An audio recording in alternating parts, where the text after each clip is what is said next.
Everyone, and welcome to our YouTube channel. I'm your host, Lauren Kalil. Today, we have a special episode as I'm joined by CrossFit Games Masters athlete David Hippensteel and the founder of Aerobic Capacity, Chris Hinshaw. And boy, we have a lot to talk about, guys. How are you both? I'm Doing well, well. thank you. Doing well. Good to see you all. Yeah, it's good to finally meet. And having both of you on the episode, I think, has so much value because you two are OGs. You've been in the sport for so long. I'm curious, though, how did the two of you originally connect and start working together? Um, I sent you that picture, I think, a couple of weeks ago, Chris, from Yep. 2013. Was it 2000? No, it was after a gold medal, so it was probably 2016, I think. It was Yep. the last year in LA, I believe.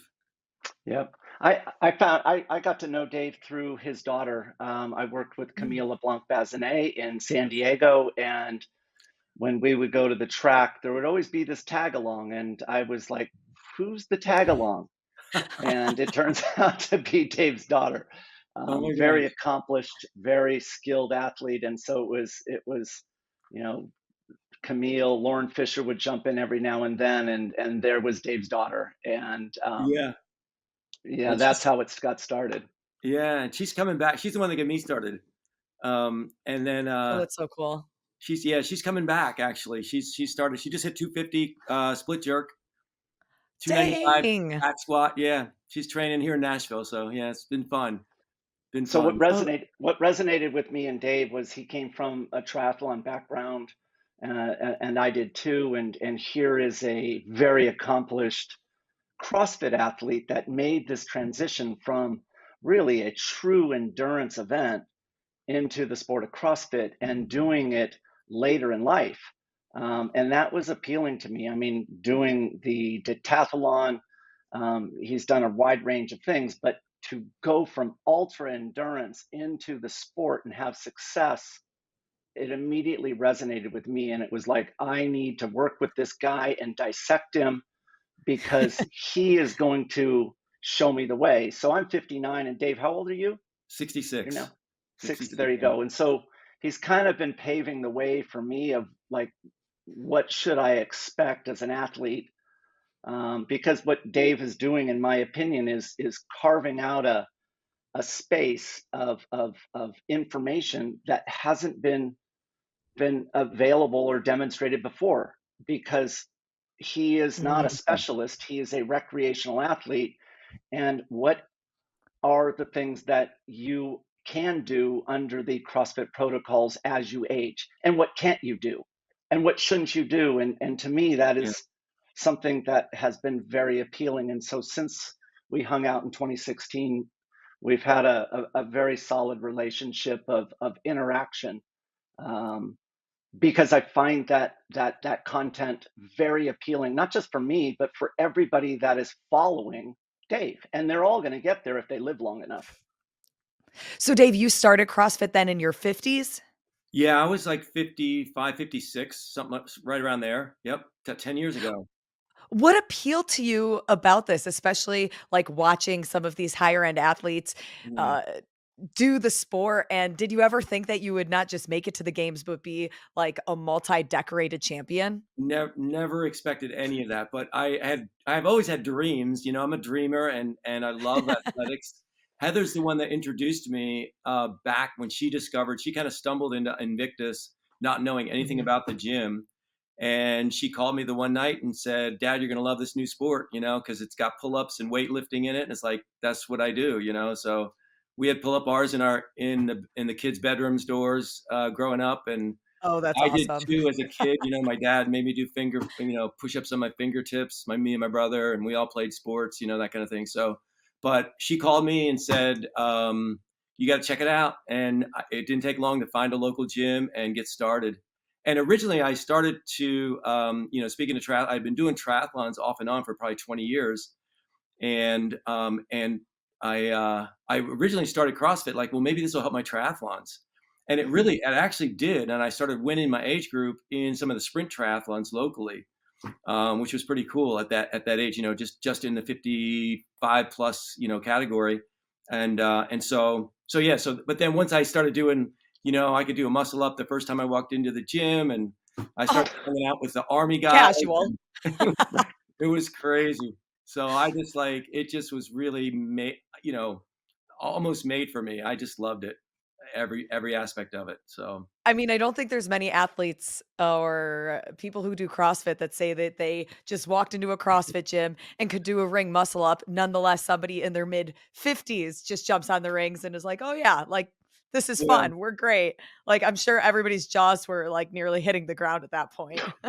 Yeah, and I didn't even know, like, it was significant at the time, like, I could just do it, like, I remember doing it in high school and college, and then I was surprised that, "Oh, wow, I can still do this? Like, this is pretty crazy," and not knowing, like, it was a big deal in CrossFit, so it was fun, so So let's talk a little bit about your background. We're eventually going to get into exactly what happened last year in 2022, but yeah. I think it's important to kind of talk about some of your history. So I think you've been competing 9 times at the CrossFit Games, correct? Yes, I think if you count, Masters Fitness Collective in 2020, which was Sure. kinda like our substitute for the games, so, Mhm. yeah, so 9 years, yeah.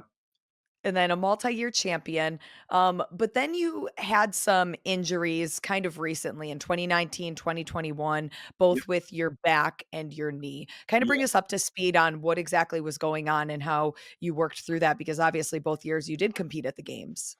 Yeah, so that was, 2019, and 2 weeks before the games, I tweaked my back, but, it's something in CrossFit, you'll tweak your back every so often. I learned through, like, being around Rosti for years and years at the games and learning what I learned from them, and then having a local massage therapist kinda training her as to what they did and how to get better really fast. And so I thought, I can usually get better in a day. Sometimes it takes several hours to work the lacrosse ball in the areas where you need to around the lower back. But this time it was different and it was just hanging on. It wouldn't let go. So I did work on it for the 2 weeks leading up to the games, thinking if I can just make it through 2 weeks. Obviously I couldn't train, but I was in really good shape, but the back injury kind of just set me back. And I got to the games and I started working with the Rosti right away. I thought if I start working with them, I can get through it, and it helped significantly in the beginning. I think I won the first event. It was rope climbs, front squats, and double unders, and and then it was the rucksack run, and it just came back like with a vengeance, and I made it through that I, run, and then there was another event, and that night it just became excruciating pain. Kind of got worse and worse the whole day. So I think Dave is downplaying the amount of pain that he was in. It was excruciating, and yeah, what I found interesting when he told me this as it went down, Because you his two were drive working up. together at this point, right? Yeah, we talk all the time, like he's attended the yeah, Sure. seminar, and I mean, yep, I Yep. think that Dave is a phenomenal research study that is ongoing, Mhm. and I learned from him. But on his drive up to Madison from Tennessee, he's yeah, laying in the back of an RV the entire time because he can't move, and he's on his way to, let's arguably say, the most brutal competition on earth, yeah. Yeah. and he's committed to doing it knowing that he's got nerve pain shooting down his legs and he could barely move. It was tough. I mean, it was a long 8 hours. My wife drove up, and I was in the back, like you said, with the lacrosse ball. Because as long as I was doing that, it was actually relieving the pain. And Mhm. I just thought I just got to get up there, and I just couldn't turn off the switch that you turn off when you don't compete. So I just had to keep going. So I got That's there. an ama- that's an amazing piece that I find attractive, is that most people don't realize that when you go to the gym every single day, you're in a known environment. And so your brain is very comfortable with this known environment. And so you're essentially forcing your muscles to do all of this work so that when you Mhm. get onto the big stage, they're prepared. And where most athletes Yes. underperform on the big stage is because the reason is they have a new environment, and the brain's like, what's happening here? This isn't our home gym. Yeah. And that's the difference, where a little maturity and experience. Dave's been competing for a long time. And so the opposite holds true for him. there's no fear, there's no apprehension. It's the opposite, where it probably is going against common sense to actually be competing, but he can't prevent that from occurring. And that is unique from a lifetime of competing. There's no fear, but Yeah. it's almost detrimental to him. And that Yeah. is interesting to me. And that's Yes. what was happening in 2019. Yeah, it Mhm. basically was. Yeah, because I know it took me 3 years just to get used to cameras, but then after 3 years, when I turned 60 in 2016, I learned to embrace it and then put it out of my mind. Like, this, you get in your zone and you stay in that zone, and you don't let distractions deter you from your goal of winning, competing, doing your absolute best, whether it's while you're competing or whether it's at night trying to sleep or relax in between. Super important. So then when, and then when 19 came along, it's like, it was just like, it was automatic, other than the injury. And Were you in pain the whole time at the games in I 2019? was. The interesting thing was, I I put I cut lacrosse balls in half, put them on my weight belt so that I could wrap my weight belt around myself, and then have that constant um, pressure on the lower back, right? And The then things we do for fitness. yeah, yeah, I look back and I shouldn't have done it, but during the staging, and everybody, if you ask anybody, the gals in the masses, we're all staged together with the gals in the 60 plus and the guys in the 60 plus. I am on the ground every time with lacrosse balls on my back before, in staging area, before every event, Mhm. hoping that I can just get through, the workouts. And, hindsight, obviously, it's like, don't do that again. Did But you ever get a diagnosis of, like, what yeah, was wrong after the games? yeah. So I got through it, and came away with a decent finish, but I, like I said, I wouldn't do it again. Every night was really, really bad. My recovery on my whoop was like down to like 10 to 13% each day. And I didn't actually realize that till afterwards, when I kind of checked, once I got my senses back and kind of looked what's going on, and assess everything. And so I get back and called my buddy, who's a physician that I've known for years, and said, "Hey, this is what's going on." And he got me in with his surgeon, and I started making phone calls. Like, I talked to Matt Chan because he had back injury. Heather, my daughter, had a back injury, and she worked with someone in Hawaii. I can't think of his name. Great guy though, and it helped her. So I just pursued a lot of these avenues to, like, okay, what am I going to do? Like, in the midst of going back to work and trying to, that first week was really brutal because I'd have to sit in the chair, be 100% focused for my patients in that You have your position, own dental be practice? be in a lot of pain. What's that? You have your own dental Yeah, practice? two Is dental that correct? practices. Yeah. So, Oh, I was, 2. yeah, two. Oh my Yeah. gosh. Yeah. Yeah. And one's a kids practice. The other's an adult cosmetic and becoming an implant practice, actually. So, I like how he downplays it. yeah. Right, like, Like it's so like casual. right, no, and he's got several thousand patients. What's funny is that I didn't know Dave was a dentist. I was trying to That's figure right. out why is he so smart. And we were at Wadapalooza one year, Lots and of schooling. Yeah. That's right, right. a lot of schooling and continuing education. And I was at Wadapalooza, and we happened to be at that beach event. It was essentially a run with occasional swimming, and we were talking beforehand, and I'm all, my tooth is really bothering me, and he's all, let me take a look, and he's getting ready to go, and he wants to look in my mouth, and I'm like, what? And I don't know, he's a dentist. He just wants to look at my tooth, and so I just, as a friend, I'm Oh like, I my open my gosh. mouth. He's in there like, I don't even next, remember that part. I remember going from the swim, driving back with you, I think, to the main yeah, right, stage, and yep, we were just talking about it. And then I hooked you up with an endodontist that I knew. And it was anyway, awesome. I yeah, mean, here we I are made some in phone Miami. calls.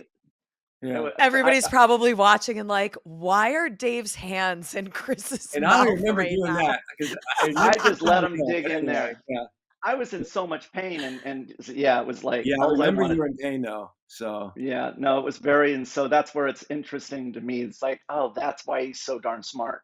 That's yeah, why he's so analytical, Mhm. and I, it's because of all of his education. He's a smart guy. He's got a successful practice. But what happened then as far as the diagnosis, so I Mm. made some phone calls and eventually got to the point where, and there were some places that wanted to do surgery. Yeah, you need surgery right away. Here, give us $28,000 down and we'll do surgery right away. And it's like, and at the point I was like considering that because like I didn't know, I Yeah. never had a serious back injury before. I've had back injuries, but never this serious, never that lasted that long with that much pain. And so eventually I got in with my buddy's surgeon for an eval, and this was about a month afterwards. And up until that point, like every night, I was trying to get comfortable, laying on my side, that kind of thing. But when I went to the surgeon that particular day, about like I said, about a month afterwards, I had the slightest bit of relief that particular day. Before that, like every morning, I'd have to either usually I couldn't go for if I was off, I would go for a swim because that would actually relieve the pain, and then also biking would relieve the pain. So I have a assault bike here at home, so I'd get on that every day, and I was doing like red light therapy also, Mm. that kind of thing. I was just trying to create whatever environment I could, whatever I'd read to help the process of healing along.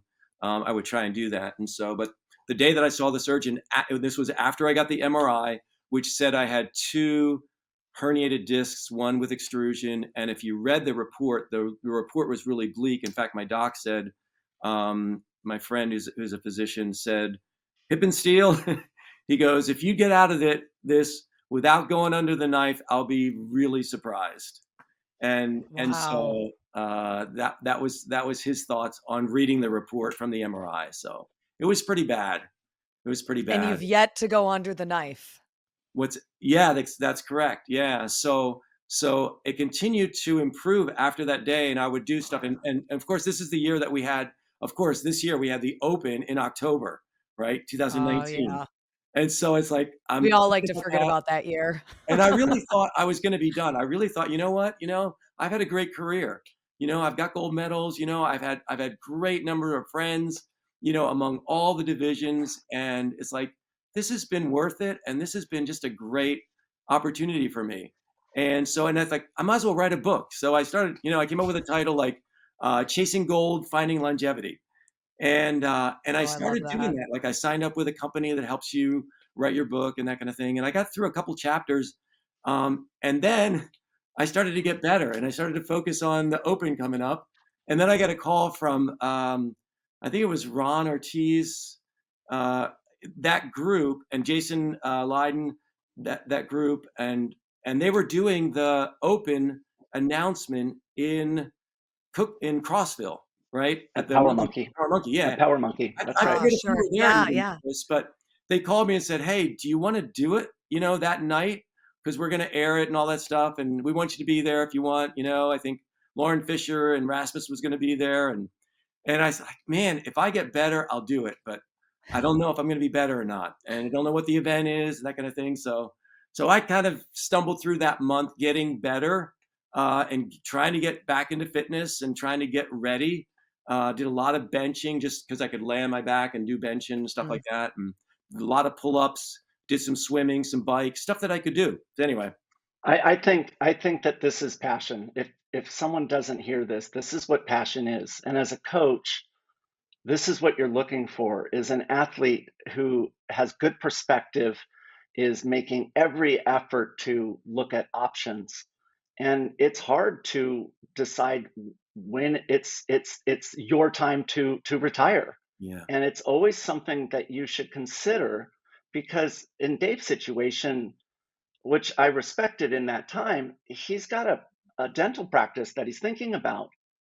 And that's his priority. This yeah, is nothing more than just a hobby to him. And yeah, A but I hobby that he's find it really good at. and I do love it. incredibly good. But to risk surgery and to it's like you've got to have some balance. But I find it where he just can't let it go. And as a coach, this is what you dream about having. This is what Mm, is considered a coachable athlete.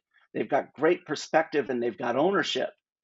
There's only mm, Mhm. so much as a coach that you can do. And if an athlete doesn't take possession or mm, responsibility, then they're never going to amount to anything. And that's why mm, Dave has won. But mm. So, it's also I one of the things that is an issue. Right. It can go against you at in certain circumstances. Correct. Yep. Yep. But I mean, 2019, you had this intense back injury that you just muscled through. You continued the season. You thought that you were going to retire, and the itch came back. You started training again. You went through 2020, 2021, had another injury, a knee injury. But then Yeah. fast forward to 2022, season structure is a little bit different. We're trying to figure out exactly what the rules are and Yep. how to advance to each stage. But a lot of people who are probably watching this saw what happened. Hmm. You ultimately pulled yourself out of the season. And I kind of want to just peel back some of those layers to what ultimately led you to making that decision. So let's go back to, I think it was workout 2 where you did pistols. The verbiage was Mhm. kind of weird in in the standards, and a lot of debate was going on between that. But let's start there with Yeah. workout number 2 and kind of the thought process of that whole event. Yeah. Well, I got through workout 1. That went really, really well. Got to workout 2.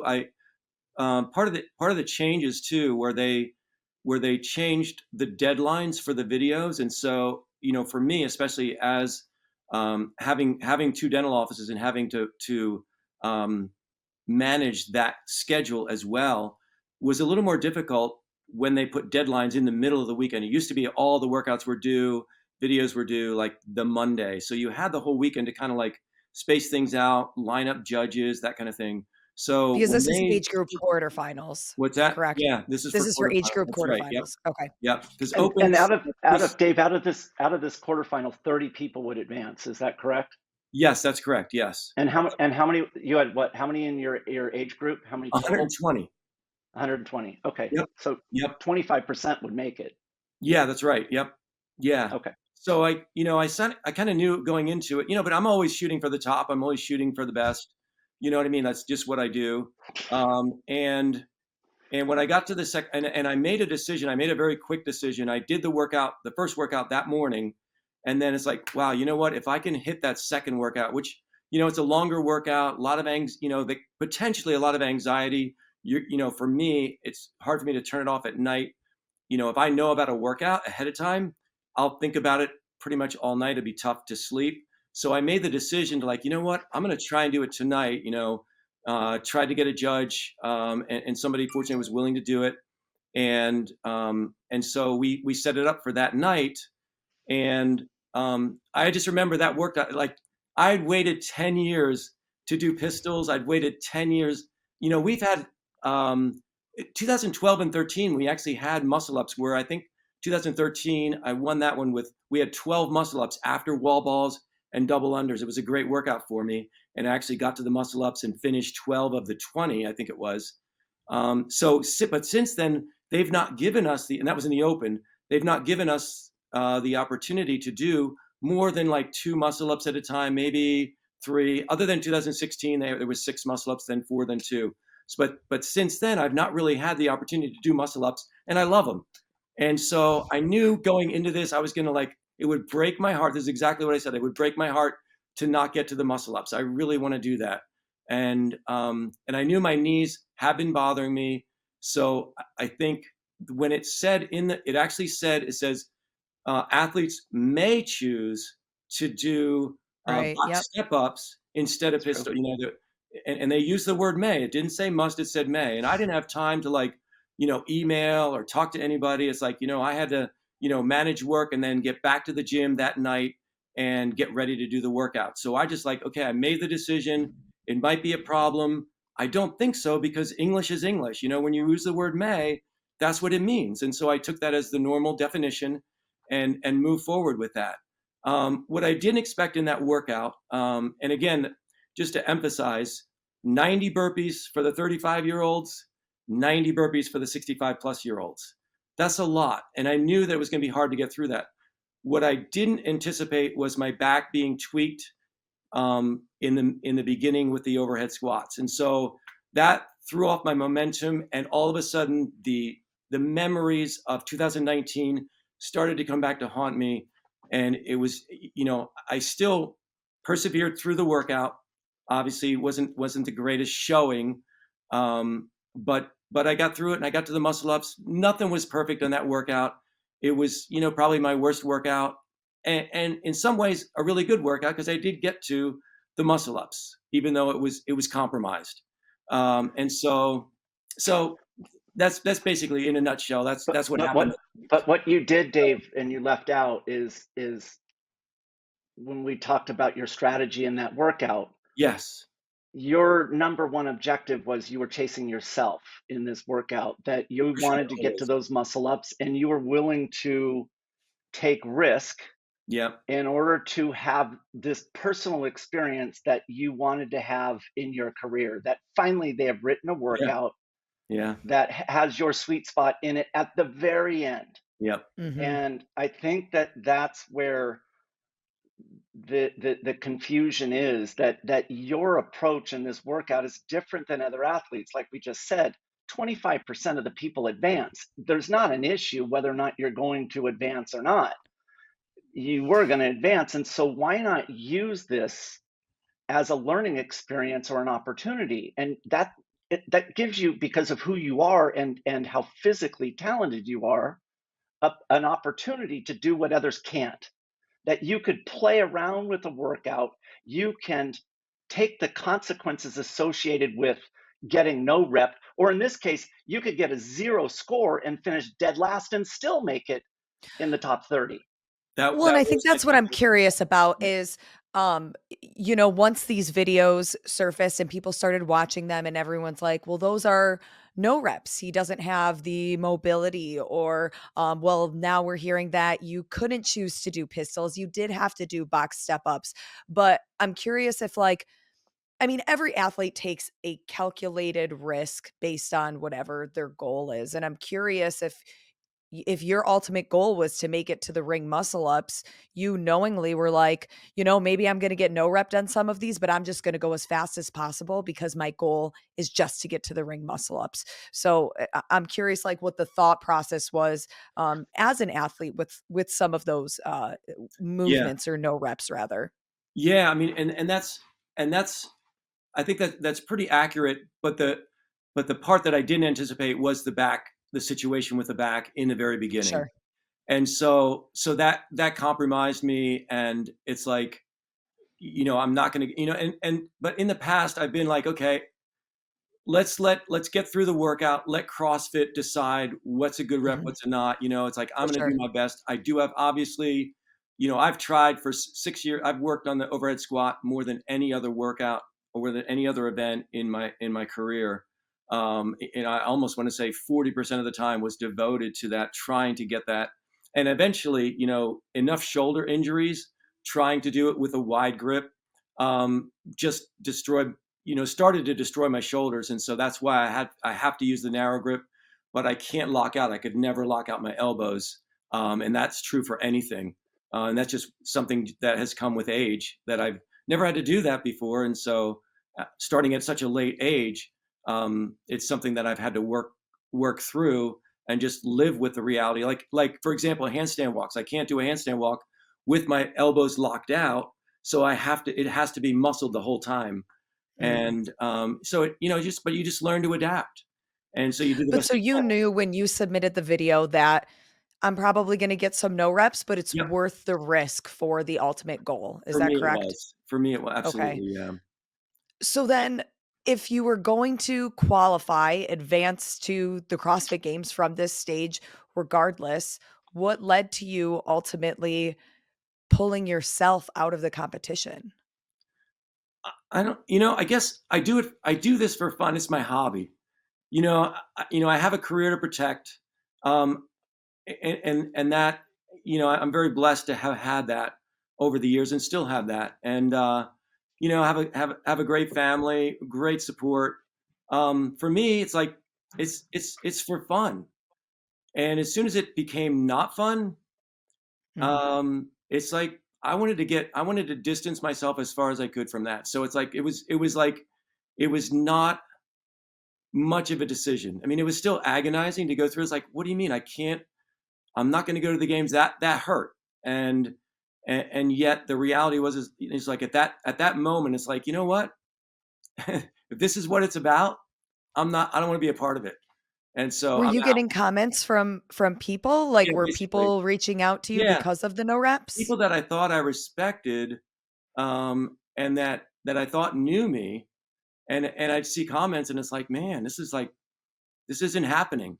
And fortunately, at the same time, from very many very successful CrossFitters, Annie Thorsdottir, Rich Froning, people would ask me, how am I doing? Because they knew what's going on in my head and my heart, Mm. and so you, um, anyway, it it it was just one of those things that I had the support along with the negativity, but unfortunately, the negativity just drove me away. So, I mean, so that's pretty much what happened. yeah, that Did to me is you crushing. Yeah, it's the spirit. And We gotta learn in this sport especially, and as we age, let's we gotta learn and be focused on. It's the motivation that people struggle with, and what is behind the motivation to be an athlete and to pursue to be your best. And it's really the spirit that's within us that's striving for excellence. And it's like as soon as it doesn't become that, as soon as you crush somebody's spirit, whether it's me or whether it's anyone out there, you defeat the purpose of the sport. We have to do everything we can to preserve motivation for all of us, and that's why I've continued to do it, even with the injuries, even with what went on in 2019, what went on this year. Like, I've crawled my way back to working out. Did the Masters Fitness Collective this year. It was tough though, and you want to, and thankfully for Chris, reaching out to me and like wanting to draw that spirit out of me again, which was really crushed. And I just so appreciate that, and just so thankful. There are people like that in this sport that really want you to do your best. So Annie Thorsdottir sent me a video saying, because she got wind of it through Heather, through Lauren Fisher, and just like wanted to encourage me. So I just like it made my day, made my year. So people care. Great it people sad care. it saddens me that this is what has happened in our community. I mean, we are a community, and to take someone of with Dave's accomplishments and to immediately cast that aside and relabel someone who has created the sport that he has showcased to the baby boomers out there of what is possible if you take care of yourself. Mm, And he is, in my opinion, one of the people that is held in the highest regard. He is no different in my mind than a Rich Froning or a Matt Frazier. As a matter of fact, I think that what Dave represents is something that's more appreciated because it's achievable. I look at what Tia does and I'm mesmerized by it. I mm. don't, it's like a magic act. How does she do what she does? But she Super does it. inspiring. Yeah. But it's not attainable. Like it's at a level of fitness and performance that is in the stratosphere. But if you are healthy in CrossFit and you're 30 years old, you could look at what Dave is doing today and go, I could do what Dave does. mm, But can you do it when you're 66, 67 years old? And that to me is the light that Mm, you want to follow. And to think that our community is destroying that kind of passion. I don't find that's what I entered this sport for. mm, I felt that this sport is about taking the person who finishes last and treat them with the same mm, level of respect as the person that wins because we recognize and appreciate effort, not genetics. It's the effort. And mm, that's what I see as a coach. And like that's why when Dave announced, like I think he's done and wants to focus on his dental practice, that was crushing because it's a mm. not a loss for me, it's a loss for our community. mm, Well, and I think that it's one thing to, watch a video from home and recognize that certain reps were no reps, and to like comprehend that and think that. And I think that's okay. I think it's okay for us to acknowledge, holding people to a higher Sure. standard. But what I Yep. don't think is necessarily okay is to, um, send hateful messages to you that ultimately led you to pull out of the competition, because regardless you were gonna qualify. What I don't want you to, like, say anything you're uncomfortable with, but can you tell us, like, some of the things that people were messaging you and saying to you that just you're like, I can't deal with this, like, this isn't worth it." I mean, I feel like I've kind of blocked that out, and I've Yeah. purposely not going back. Mhm. And my family has encouraged me not to go back and look and rehearse and that kind of thing, For which sure. I think is really smart. So, I mean, you know, I think just an overall disapproval, not knowing all the facts, and it's the disapproval that that really resonated in a negative way. Did you have Um, any conversations with, somebody from CrossFit when, you reached out to them and basically said that, like, you didn't wanna be part of, the next yeah, stage, the games? yeah. I mean, Dave Eubanks was extremely supportive. He totally understood, because when that video, I think even before that, I don't remember the timing exactly, but I alerted them to my mobility issues. They are, and he wrote back immediately and said, "We're aware of your mobility issues." And You've been at the games plenty of times. yeah, yeah, It's like you exactly. learn each other's weaknesses. Yeah, Yeah, I for mean, I've sure. been judged again and again and again for almost 10 years, and in many things, and I've had my share of no reps, and it's like I learn from it. I keep my attitude right, and that's the important thing, and that's how you end up winning. But But that's yeah, what he reached out. I We had a phone call a couple times, and I really went back and forth with the whole withdrawal thing, and through different conversations, it was enough. I was losing sleep, and I can't afford to lose sleep more than I No. already do. Even in normal stressful situations. So, but I mean, Chris, did you wanna say something? I was just saying that I find, and it's interesting CrossFit's response. You know, here Dave is put in his time as an athlete and redefined the sport and what is the potential of aging athletes, and redefining health. And CrossFit recognizes, and what I find very appealing, what they did was invited him to the 22 games, and not just to attend and watch. They recognize his contribution, and they also want to restore that passion. And I find that what they offered him was um, that I was huge. thought that it was respectful, very Yeah. respectful. Yeah. That's what I was gonna say. Speaking of community, when, Lucas and Boz reached out to ask me if I'd be part of the testing team, which is the first time I think they invited masters athletes. Yeah. And I had the honor and privilege of being able to do that this year. It was a godsend. It was just like, it was phenomenal to be there. And it's pretty crazy because like that particular week, both offices were closed. It was the week of July 5th. So July 6th through the 10th. And we just happened to, both offices decided like 6 months earlier that we're going to close that week. And it's like when they called and sent me an email and said, "Hey, this is the week we're doing this." And at first I wasn't like, "Wow, do you really think I can do this? Like, are you really for real? Like, is this true? And can I afford to take the time?" Even though I knew I had off. And it's just like, I just looked at the situation. It's like, man, I am off that week. Both offices are closed. It's like, this has to be perfect. It has to be from God. It's like, it's just one of those things. And it was just a thrill. And one of the highlights of my 10 years of CrossFit, getting to That's hang right. out with everyone and working So with cool. Oz and being asked after a workout, "Hey, what'd you think of that? What could we change?" That kind of Awesome. thing. And the most disappointing part is like a lot of those workouts were in my wheelhouse. Like, Mm. ring muscle up, 15 ring muscle ups, which no one got through at the games. Actually, I got through it in the testing. And then we even got to do like pegboard. We got to do handstand Oh, walks. cool. We got to do pistols, which is another thing.